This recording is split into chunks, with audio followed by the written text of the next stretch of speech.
देखिए आप लोगों का टारगेट होना चाहिए कि डेली बेसिस पे आप लोग 2 से 3 मॉक्स जो है वो दे दें, ठीक है। कौन कौन से मॉक टेस्ट को आप लोग इस्तेमाल कर सकते हैं, ये जो थोड़ा सा बढ़िया क्वालिटी का है, तो ऑली बोर्ड हो गया, स्मार्ट कीड़ा हो गया और टेक्स्ट बुक हो गया, ठीक है। ऑली बोर्ड, स्मार्ट कीड़ा और टेक्स्ट बुक। उसके अलावा जो आपका पीएम या जो गाइडली हो गया, ये भी अच्छा है। बट होता क्या है ना, मैं आपको देखिए बिल्कुल फैक्ट बताऊंगा, मतलब टू द पॉइंट बताऊंगा, एकदम मतलब सच बताऊंगा, ठीक है। बात क्या है कि पीएम में थोड़ा सा कुछ क्वेश्चंस में आप लोगों को एरर ज्यादा देखने को मिलता होगा। पहले मतलब ऐसा होता था, अभी भी कुछ क्वेश्चंस में इन लोगों का क्या है ना कि एरर रहता है। दूसरी बात, थोड़ा सा एग्जाम पॉइंट ऑफ व्यू से हल्का सा इरिलेवेंट क्वेश्चन यहाँ पे डाल दिया जाता है। मान लेते हैं कोई प्री का टेस्ट है, उसमें आप लोगों को ये लोग कोडेड ब्लड रिलेशन डाल देंगे, कोडेड इनइक्वालिटी डाल देंगे। आरआरबी क्लर्क प्री का एक्चुअली मैं बात कर रहा हूँ, ठीक है ना, जो कि आ सकता है, लेकिन क्या हर एक सेट में आ सकता है, ठीक है ना। तो ये जो थोड़ा सा हो गया, ये कहीं ना कहीं एग्जाम रिलेवेंट बात हो गया। तो इन सब चीजों के लिए आप लोग मतलब मान लेते हैं कि आप पीएम का टेस्ट लगा रहे हैं या गाइडली का टेस्ट लगा रहे हैं जो थोड़ा सा टफ हो, थोड़ा सा मतलब मॉडरेट हो। उस कंडीशन में अगर मान लेते हैं कि आपका उसमें अटेम्प्ट कम हो जाए, अटेम्प्ट कम होगा तो स्कोर कम होगा। जब स्कोर कम होगा तो उस कंडीशन में आपको लगेगा कि अरे यार मेरा तो इतना अटेम्प्ट आ रहा है, हम एग्जाम के लायक है कि नहीं, मेरा इस बार एग्जाम क्लियर होगा कि नहीं, एग्जाम में हम अटेम्प्ट अच्छा से कर पाएंगे कि नहीं। बिकॉज आरआरबी का तो ऑलरेडी क्या है ना कि आपका जो अटेम्प्ट है वो ज्यादा करना होता है। आरआरबी क्लर्क में तो आपका जब तक 75 प्लस अटेम्प्ट नहीं करेंगे, चाहे वो किसी भी स्टेट से हो, मुझे नहीं लगता है कि यहाँ काम होने वाला है। बिकॉज कट ऑफ जो है वो 79 तक जा रहा है, 78, 78.50, 78.75, 79, ऐसा ऐसा कट ऑफ जा रहा है। जब तक आप लोग 75 प्लस नहीं करेंगे, कैसे काम चलेगा। अब अगर आरआरबी पीओ का बात किया जाए, है ना, तो एक्चुअली ये भी मैं बता दूं, एक्चुअली इन सब पे है ना क्या, थोड़ा सा आप लोगों को हाई लेवल का जो क्वेश्चन है वो बहुत ज्यादा देखने को मिलता है, जो प्रैक्टिस के लिए ठीक है। बट एग्जाम पॉइंट पे या जो एग्जाम का जो टाइम जब करीब आ जाता है, नजदीक आ जाता है, उस टाइम पे प्रैक्टिस के लिए थोड़ा सा सही नहीं है। बिकॉज ज्यादा आप लोग हाई लेवल के क्वेश्चन भी लगाएंगे ना, तो उससे क्या होगा कि आप लोग थोड़े से डिमोटिवेट हो जाएंगे। आप लोगों को लगेगा कि आप लोगों का तैयारी उस लेवल का अभी तक नहीं हो पाया है और एग्जाम जो है वो आपके सर पे आ चुका है, ठीक है। इस बात से आप लोग इस तरीके की गलती नहीं कीजिएगा, बेकार का फिर आप लोगों को बहुत प्रॉब्लम होगा, ठीक है। अब उसके बाद क्या करना है आप लोगों को कि जो भी ऑली बोर्ड हो गया, स्मार्ट कीड़ा हो गया, टेक्स्ट बुक हो गया, ठीक है, तो इन टेस्ट अगर आपके पास है तो यूज कर सकते हैं। या इनका जो भी क्या होता है वो लाइव मॉक जो होता है वो भी ये लोग प्रोवाइड करते रहते हैं, आप लोग उसका भी इस्तेमाल कीजिए, ठीक है। डेली बेसिस पे आपका टारगेट होना चाहिए कि 2 से 3 मॉक लगा दें। और टोटल अगर ओवरऑल बात किया जाए तो 12 दिन में टोटल अगर ओवरऑल बात किया जाए तो 12 दिन में आप लोगों का जो टारगेट होना चाहिए ना, वो कम से कम तो 30 मार्क्स का होना चाहिए, कम से कम 30 मार्क्स का होना चाहिए, ठीक है ना। 30 प्लस हो जाए तो अच्छा है, बट कम से कम तो 30 मार्क्स आप लोगों को 12 दिन में दे ही देना है। एक दिन में अगर आप 3 मार्क्स भी लगाएंगे तो 12 या 36 हो जाता है। तो कुछ दिन अगर आप लोग 2 दिन में लगाए, मतलब कुछ दिन अगर आप लोग 2 मार्क्स भी लगाएंगे, ठीक है ना, तो उस कंडीशन में भी आपका हो जाएगा कंप्लीट, ठीक है। तो 12 दिन में कम से कम आपका टारगेट होना चाहिए कि 30 मॉक को दे दे। अब मॉक देने का टाइमिंग क्या होना चाहिए, 2 मॉक को देने का आपका टाइम जो है वो आप खुद डिसाइड कीजिए कि आप सुबह में देना चाहते हैं, रात में देना चाहते हैं, शाम में देना चाहते हैं, ठीक है। कभी भी आप देना चाहते हैं वो आपके ऊपर डिपेंड करता है। लेकिन जब आपको पता है कि आपका जो एडमिट कार्ड है वो आपका आउट हो चुका है, ठीक है, आपके एडमिट कार्ड पे आपका जो एग्जाम टाइम है वो आपको पता चल चुका होगा। तो अगर आपका एग्जाम जैसे कि 9 बजे से है, अगर आपके एग्जाम एडमिट कार्ड में 8 AM का रिपोर्टिंग टाइम है, तो उसके 1 घंटा बाद आपका जो 9 बजे से है वो आपका एग्जाम स्टार्ट होगा, एग्जाम टाइम होगा। तो 9 बजे से मतलब 9 बजे आप लोग 9 बजे का जो टाइम है, जो एग्जाम टाइम होगा, ठीक है ना, उस कंडीशन में आप लोग क्या करें कि टेस्ट जो है वो लगाना स्टार्ट कर दें। मतलब मॉक मॉक कहिए, टेस्ट कहिए, बात बराबर है, ठीक है ना। तो मॉक आप लोग मतलब अटेम्प्ट करने लगे 9 बजे टाइम, बोलने का मतलब जो आपका एग्जाम टाइम है ना, उस कंडीशन में या उस टाइम में, ठीक है ना, उस टाइम फ्रेम में आपको एक मॉक लगाना ही लगाना है। ये मान के चलिए कि अगर आप लोग फुल टाइम स्टूडेंट हैं, अगर आप कोई जॉब नहीं कर रहे हैं या कोई भी आपके पास ऐसा समस्या नहीं है कि जो आपका एग्जाम टाइम है उस टाइम पे आप एग्जाम वाले दिन भरे अपना टाइम निकाल लें कि हाँ आज एग्जाम देना है तो आज हम फ्री हो जाएंगे, एग्जाम तो बिकॉज देना ही है, ठीक है ना। लेकिन अगर आप कहीं टाइम में रहते हैं, मतलब अगर उस टाइम में आपको टाइम नहीं मिल पाता है, कहीं भी आप बिजी वगैरह व्यस्त रहते हैं, तो उस कंडीशन में तो आप मौका नहीं दे पाएंगे। बट अगर आप पूरी तरह से फ्री रहते हैं तो उस कंडीशन में आप क्या करें कि जो आपका एग्जाम टाइम है, जैसा शेड्यूल है आपका एडमिट कार्ड के अकॉर्डिंग, उस टाइम पे आप प्लीज एक मॉक लगा लीजिएगा। उससे क्या होगा कि आपका ब्रेन जो है वो उस तरीके से अडेप्ट करेगा, उस टाइम पे एक्टिव रहेगा। जो भी आपका वो जोन हो गया या मोड हो गया या जो भी टाइम फ्रेम हो गया, उस टाइम पे क्या रहेगा कि आपका जो ब्रेन है वो पूरी तरह से, जो ब्रेन का सेल्स होता है ना, जो पॉजिटिव ब्रेन सेल्स होता है वो एक्टिव हो जाएगा, ठीक है ना। तो उस कंडीशन में आपका जो इफिशियंसी है वो बढ़ जाएगा। आप लोगों का थोड़ा सा इफेक्टिव वे में आप लोग क्वेश्चन को अटेम्प्ट भी कर पाएंगे। इफिशियंसी प्लस इफेक्टिवनेस वहां पे जो है वो आपका इंक्रीज हो जाएगा, ठीक है ना, बूस्ट हो जाएगा। और उसके अलावा आप लोगों को उस टाइम पे माइंड जो है वो ऐसे भी एक्टिव रहेगा, तो आप लोग हर तरीके को सिचुएशन को डील करने के लिए रेडी रहेंगे। बट अगर मान लेते हैं कि आप एग्जाम टाइम में मॉक को लास्ट डेज में नहीं लगाते हैं, तो उस समय क्या होगा ना कि मान लेते हैं कि अगर अचानक से आपको थोड़ा सा एक ऐसा डिसीजन लेना पड़े कि हाँ किस क्वेश्चन को चूज करना है, किस क्वेश्चन को छोड़ देना है, तो वहां पे आप लोग सही तरीके से डिसीजन नहीं ले पाए, जिससे क्या होगा कि आपका जो पूरा का पूरा पेपर है वो बिगड़ जाएगा। अब एक बात और, आप लोगों को पेपर को अटेम्प्ट करने का तरीका छोटा सा हम लोग यहाँ पे डिस्कस कर लेते हैं, ठीक है ना। एक बढ़िया सा वीडियो मैं उसके ऊपर बना दूंगा, बट अभी हम लोग डिस्कस कर लेते हैं।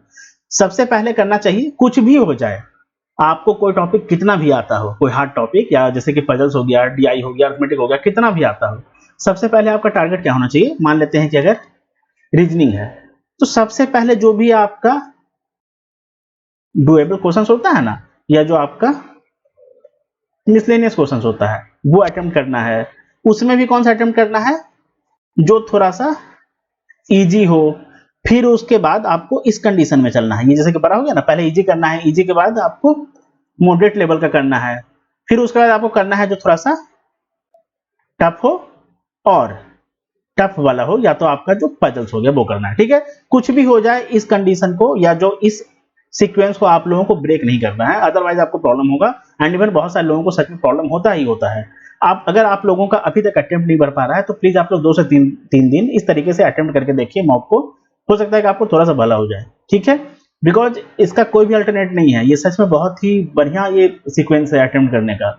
वरना होगा क्या कि मान लेते हैं कि आप कोई मॉडरेट क्वेश्चन को अटेम्प्ट करने लगे, अगर वो सॉल्व नहीं हो पाया, 2 से 3 मिनट का 4 मिनट का समय चला गया, समझ रहे हैं कि आपका दिमाग का हालत क्या होगा। आप पूरी तरह से पैनिक हो जाएंगे। आपका पूरा का पूरा जो पेपर आप लोग आगे आने वाले 40 मिनट में या 40 मिनट में, 42 मिनट में या 39 मिनट में या 38 मिनट या 35 मिनट में जो आप बढ़िया कर सकते थे, जो आप लोग ज्यादा क्वेश्चन अटेम्प्ट कर सकते थे, वो भी नहीं कर पाएंगे। सारा का सारा मतलब कह सकते हैं ना कि आप बैल मुझे मार टाइप वाला कहानी हो जाएगा, कि अपने पैरों पर आप खुद कुल्हाड़ी मार लेंगे गलत क्वेश्चन को पिक करके, वो भी स्टार्टिंग में। तो सबसे पहले स्टार्ट कैसे करना चाहिए कि सबसे पहले हम लोग इजी वाला करेंगे, फिर उसके बाद हम लोग थोड़ा सा मॉडरेट लेवल करेंगे, फिर थोड़ा सा टफ वाला करेंगे। अब टफ में कौन आ गया, तो अगर रीजनिंग का बात किया जाए तो आपका पजल्स वगैरह आ गया, या उसके अलावा अगर आप लोग मैथ्स का बात करें तो मैथ्स में आपका जो है वो थोड़ा सा डीआई आ गया। अब उसमें भी कौन सा डीआई, जो थोड़ा सा कैलकुलेटिव हो, कैलकुलेटिव डीआई, ठीक है ना, उसको थोड़ा सा पहले छोड़ देना है पहले। अच्छा, मैथ्स का सीक्वेंस आप लोगों का क्या होना चाहिए, उसमें भी क्या है कि जो आपका थोड़ा सा स्पीड मैथ्स का टॉपिक हो गया है ना, स्पीड मैथ्स वाला टॉपिक, स्पीड मैथ्स का जो टॉपिक है पहले वो करना है। स्पीड मैथ्स में आपका क्या क्या आ गया, आपका सिंप्लीफिकेशन या अप्रोक्सीमेशन हो गया। पीओ का पेपर है तो आपका अप्रोक्सीमेशन आएगा। क्लर्क में आप लोगों को सिंप्लीफिकेशन देखने को मिलता है, पीओ में आप लोगों को अप्रोक्सीमेशन देखने को मिलता है। मान के चलते हैं कि अगर 10 नंबर का आएगा, ठीक है ना, मान के चलते हैं ऐसा, ठीक है ना। वैसे पता है क्या, कभी भी ऐसा प्रिडिक्ट नहीं करना चाहिए कि हाँ कौन सा क्वेश्चन या किस टॉपिक से आप लोगों को कितना नंबर का क्वेश्चन आ सकता है। ये सब एक्चुअली अब जमाना चला गया। अब पहले मतलब आज से 2-3 साल पहले ऐसा होता था कि प्रिडिक्ट किया जा सकता था, बट अभी पता है क्या हुआ है, 2021 के बाद से या 2022 में बहुत अलग लेवल का चेंज आ चुका है, बहुत ही अलग लेवल का चेंज आ चुका है, ठीक है। तो उस कंडीशन में आप लोगों को क्या करना है कि सबसे पहले मतलब मैथ्स में आप लोगों का जो स्पीड मैथ्स हो गया वो अटेम्प्ट करना है। फिर उसके बाद आप लोगों को थोड़ा सा डीआई को देखना है, जो डीआई हो गया ना सब, फिर आपको उसको देखना है कि कौन सा जो डीआई है वो थोड़ा सा डुएबल है, लेस कैलकुलेटिव है, जिसमें आप लोगों को डेटा वगैरह जो इंटरप्रीट करना है, जो डेटा को आप लोगों को फिगर आउट करना है, निकालना है ना। क्योंकि डीआई बोलने का मतलब डीआई जो आप लोगों को ग्राफ दिया है उससे अंडरस्टैंड करके जो डेटा है उसको पहले निकालना है। उस डेटा के ऊपर कुछ क्वेश्चंस वगैरह आप लोगों को 4 से 5 क्वेश्चन या 5 क्वेश्चन दिए रहेंगे, उसको सॉल्व करना है, ठीक है ना, उन 5 क्वेश्चन के सेट को। तो उस कंडीशन में क्या होगा कि आप लोगों को सबसे पहले ये रीड करना है या ये फाइंड आउट करना है, फिगर आउट करना है कि कौन सा जो डीआई है या कौन सा जो ग्राफ है वो थोड़ा सा लेस कैलकुलेटिव है, लेस टाइम कंज्यूमिंग है, ठीक है ना, या उसमें डेटा ज्यादा गिवन है। जिसमें डेटा ज्यादा गिवन होगा वो आप लोग थोड़ा सा जल्दी फाइंड आउट कर लेंगे या उसको आप लोग इंटरप्रीट कर लेंगे। जहां पे डेटा थोड़ा सा कम हो जाता है ना, वहां पे आप लोगों को फाइंड आउट करना थोड़ा सा मुश्किल हो जाता है या कैलकुलेट करना थोड़ा सा हार्ड हो जाता है, डिफिकल्ट हो जाता है, बिकॉज उसमें आप लोगों को ज्यादा चीजों को निकालना पड़ेगा, ठीक है। आई थिंक ये बहुत ही कॉमन सा बात है, आप लोग जानते होंगे। अगर आप लोग पहले से तैयारी कर रहे हैं तो भी जानते होंगे, अगर आप लोग नया तैयारी करना स्टार्ट किए हैं, आप लोग फ्रेशर्स हैं, बिगिनर्स हैं, पहली बार एग्जाम देने जा रहे हैं, फिर भी आप लोगों को अभी तक कितने दिनों में ये सब बात पता चल चुका होगा। अब उसके बाद फिर आपको क्या करना है कि उन क्वेश्चन को करने के बाद आपको देखना है कि कौन सा जो डीआई है वो थोड़ा सा कैलकुलेटिव है, उसको सबसे पहले मार्क फॉर रिव्यू कर देना है, ठीक है। मार्क फॉर रिव्यू जो आपका जो कंप्यूटर स्क्रीन होता है ना, या जो आपका इंटरफेस होता है, जो भी एग्जाम इंटरफेस हो गया या आपका जो मॉक इंटरफेस हो गया, उसमें आपका लेफ्ट साइड पे जो आपका ये लेफ्ट साइड जो हो गया, लेफ्ट साइड बोलने का मतलब इस साइड, ठीक है। तो यहाँ पे नीचे में आप लोगों का ऐसा करके आएगा, एक बॉक्स रहता है, वहां पे क्लिक कर देना है। वो बॉक्स जो है आपका बैगनी कलर का मतलब आई थिंक रहता है, ठीक है ना, आई थिंक पर्पल कलर या वायलेट कलर का ऐसा रहता है। वो आप लोगों का क्वेश्चन जो है वो मार्क फॉर MFR मतलब मार्क फॉर रिव्यू करके ऐसा लिखा रहता है उसमें, ठीक है ना। आप लोग वहां पे मार्क फॉर रिव्यू में डाल सकते हैं, उसको आप लोग बाद में फिर देखिएगा जब आप लोग अच्छा क्वेश्चन को अटेम्प्ट कर लीजिएगा, उसके बाद फिर उन क्वेश्चन पे आप लोग मूव कीजिएगा, ठीक है। अब डीआई वगैरह जो हो गया, अगर आप लोग पता चल चुका है कि हाँ कौन सा क्वेश्चन को मार्क फॉर रिव्यू करना है, उसके बाद आप लोगों को अर्थमेटिक में मूव करना है। या जो टफ डीआई है, अगर आप लोगों को पहले ही पता चल चुका है कि हाँ सारा का सारा डीआई ही टफ है, तो फिर आप एक काम करें, सबसे पहले उन टॉपिक्स को कर लें या अर्थमेटिक का उन क्वेश्चन को कर लें जिनका टॉपिक आपको अच्छे से आता है। लाइक अगर आपका पार्टनरशिप हो गया, थोड़ा सा इजी होता है, परसेंटेज थोड़ा सा इजी होता है, और आपका एवरेज थोड़ा सा इजी होता है, एजेस थोड़ा सा इजी होता है ना। तो इन सब टॉपिक को आप लोग मतलब ये रेशियो प्रोपोर्शन का कुछ क्वेश्चन आ गया थोड़ा सा डुएबल वाला, तो वो इजी होता है। तो इन सब क्वेश्चंस को सबसे पहले निपटा लें, फिर उसके बाद आप लोग डीआई पे मूव करें। तो इस तरीके से आप लोग अटेम्प्ट कर सकते हैं, लेकिन सीक्वेंस क्या होना चाहिए, सबसे पहले इजी, फिर मॉडरेट, फिर टफ, ठीक है। और टफ में आपका वही कैलकुलेटिव डीआई आ गया, या उन क्वेश्चंस को आप लोग मतलब अटेम्प्ट ले सकते हैं जो थोड़ा सा कैलकुलेटिव है, बट आप लोग उसको सॉल्व कर लेंगे, ठीक है। तो उसको लास्ट में करना है। तो यही आपका मतलब मॉक को आप लोगों को कब देना चाहिए, कितना आप लोगों का मॉक का टोटल टारगेट रहना चाहिए, और किस तरीके से मॉक को अटेम्प्ट करना चाहिए, ये मैंने डिस्कस कर लिया। उसके अलावा आप लोगों को अगर बहुत ज्यादा डिटेल में एक मॉक का वीडियो चाहिए, तो मैंने ऑलरेडी एक वीडियो आप लोगों को प्रोवाइड कर रखा है, ठीक है। उसमें मैंने बहुत ज्यादा डिटेल में बात किया है कि आप लोगों को कब मॉक देना चाहिए, एग्जाम से पहले कितना मॉक देना चाहिए, एग्जाम के कितने दिन पहले कितना मॉक देना चाहिए, जब एग्जाम करीब आ जाता है तो कितना मॉक देना चाहिए, कौन सा जो मॉक है वो कहीं ना कहीं एग्जाम रिलेवेंट है 2022 के पैटर्न को देखते हुए, या 2023 में अभी हाल फिलहाल तक जो भी एग्जाम्स वगैरह हुए हैं ना, उसके अकॉर्डिंग, ठीक है, उसके अनुसार, उसके बेस पे।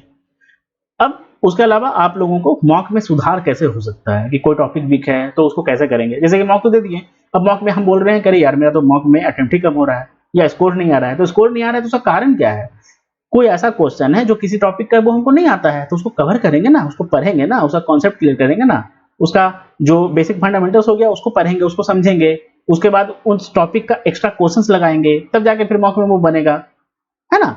मॉक में सिर्फ क्वेश्चन नहीं बन रहा है तो बार बार खाली बैठ के मॉक देने से भी वो क्वेश्चन कैसे बन जाएगा, जब उसका हमको कॉन्सेप्ट ही अच्छे से नहीं आता है तो कैसे बन जाएगा, है ना। तो ये सब बहुत ही छोटा छोटा चीज होता है जिसके ऊपर पता नहीं क्यों जो कुछ एस्पिरेंट्स हो गए हैं वो सोच नहीं पाते हैं या समझ नहीं पाते हैं, या डिटेल में एक्चुअली उनको सब कुछ मिलता भी नहीं है, ठीक है ना। मेन बात ये है, उसके ऊपर मैंने ऑलरेडी वो जो मेरा वीडियो है ना 30 मिनट का, वो 30 मिनट के अप्रॉक्स, वो जो है वो अप्रॉक्स 30 मिनट का वीडियो है, आप लोग उसको देख लीजिएगा, बहुत ज्यादा आप लोगों को सीखने को मिलेगा। इवन उसमें मैंने मेंस के लिए भी बात किया है कि मेंस के मॉक करने का, मेंस के जो मॉक है उसको अटेम्प्ट करने का क्या सीक्वेंस होना चाहिए, क्या तरीका होना चाहिए, कितना टारगेट होना चाहिए, उसके बाद किस तरीके से मेंस के मॉक को आप लोग एनालिसिस कर सकते हैं, या मॉक को एनालिसिस करने का क्या तरीका होना चाहिए, वो भी प्री के लिए, मेंस के लिए, ठीक है। बहुत कुछ मैंने बहुत डिटेल में बात किया है, ठीक है। तो ये वीडियो आई थिंक मतलब मैंने बोला था कि शायद 10 से 12 मिनट समथिंग का, बट आई थिंक थोड़ा सा ये ज्यादा हो चुका होगा, बट कोई बात नहीं, आपको समझाने के लिए अगर मुझे ज्यादा बोलना पड़े तो मैं बोलूंगा। क्यों, क्योंकि फायदा आपको होना चाहिए, अगर मैं कोई भी काम कर रहा हूं तो उससे आप लोगों को बेनिफिट मिलना चाहिए, ठीक है। और खास कर ये वीडियो उन लोगों के लिए था जो लोग बिगिनर हैं, जो लोग पहली बार एग्जाम देने जा रहे हैं, जो लोग फ्रेशर हैं। तो उन लोगों को मैंने जो भी बताया, आप लोग इस तरीके से अपना जो भी बचा हुआ 12 से 13 दिन है उसको यूटिलाइज करने की कोशिश कीजिए, उसमें इन सब चीजों को फॉलो करने का या अप्लाई करने का, इंप्लीमेंट करने की कोशिश कीजिए, आप लोगों को फायदा सच में होगा, ठीक है। उसके अलावा आप लोग कमेंट सेक्शन में कमेंट करके बताइए कि किन टॉपिक्स पे आप लोगों को और भी वीडियो चाहिए, वो मैं प्रोवाइड कर दूंगा। जहां जहां आप लोग को डाउट होता है आप लोग मुझसे डाउट पूछिए, सारे के सारे डाउट को मतलब मैं निस्ता नाबूद कर दूंगा, ठीक है। आप लोग बस मतलब डाउट पूछिए, ठीक है ना। वैसे भी आप लोगों को शायद पता नहीं होगा, डाउट क्लियर करने के लिए, डाउट को मतलब डिस्ट्रॉय करने के लिए मैं काफी ज्यादा फेमस हूँ, ठीक है ना। आप लोग ग्रुप को ज्वाइन कर सकते हैं, ग्रुप पे आपको पता चल जाएगा, ठीक है। और एक आप लोगों का एक प्लेलिस्ट मिल जाएगा, अगर आप लोग मतलब थोड़ा सा टाइम एक्स्ट्रा निकाल सकते हैं, या अगर आप लोग अभी तैयारी स्टार्ट किए हैं, और अगर आप लोगों को बहुत सारा कंफ्यूजन है सारे सब्जेक्ट को लेकर, ठीक है ना, तो एक आप लोगों को doubt destroy on live call session करके एक प्लेलिस्ट आप लोगों को मिल जाएगा। आप लोग उस प्लेलिस्ट में जो भी 8 से 9 या 10 जो कॉल रिकॉर्डिंग्स वगैरह है आप लोग उसको सुन लीजिए, सारा का सारा आपका काम जो है वो खत्म हो जाएगा, सारा का सारा मतलब डाउट जो है ना वो बर्बाद हो जाएगा, मतलब डिस्ट्रॉय हो जाएगा, ठीक है ना। मैंने इतना डिटेल में उन सब पे उन वो जो प्लेलिस्ट है ना उसमें रिकॉर्डिंग्स डाल दिया है। एक्चुअली जो रियल स्टूडेंट्स होते हैं ना, रियल डाउट्स के साथ, उनके साथ मतलब मेरा वो कन्वर्सेशन है, मेरा वो एक्चुअली कॉल पे सेशन हुआ था, मतलब वो मैंने प्रोवाइड किया है, तो आप लोग उससे भी बहुत कुछ सीख सकते हैं, ठीक है। दूसरे की गलती से ज्यादा सीखेंगे ना तो अपना जो आपका टाइम है वो आप लोग इंप्रूवमेंट में ज्यादा दे पाएंगे, वरना खुद खुद गलती करके आप लोग सीखेंगे तो कितना समय आपका बर्बाद होगा, है ना। इस बात से दूसरे का जो भी डाउट्स वगैरह है उससे भी सीखने की कोशिश कीजिए। आप लोगों का इतना समय देने के लिए थैंक यू। आप लोगों ने जो भी मतलब अपना कीमती समय अपनी जिंदगी का इस वीडियो को देखने में व्यतीत किया या लगाया, ठीक है ना, उसके लिए आप लोगों को बहुत बहुत धन्यवाद। आप लोग लाइक कर सकते हैं, चाहे तो आप लोग शेयर कर सकते हैं या सब्सक्राइब कर सकते हैं, ठीक है, आपके ऊपर डिपेंड करता है। और आप लोगों को प्रैक्टिस के लिए पीडीएफ चाहिए तो आप लोग टेलीग्राम का जो लिंक डिस्क्रिप्शन में है आप लोग उसे ज्वाइन कर सकते हैं, ठीक है ना। वहां पे आप लोगों को प्रैक्टिस सेशन मिल जाएगा,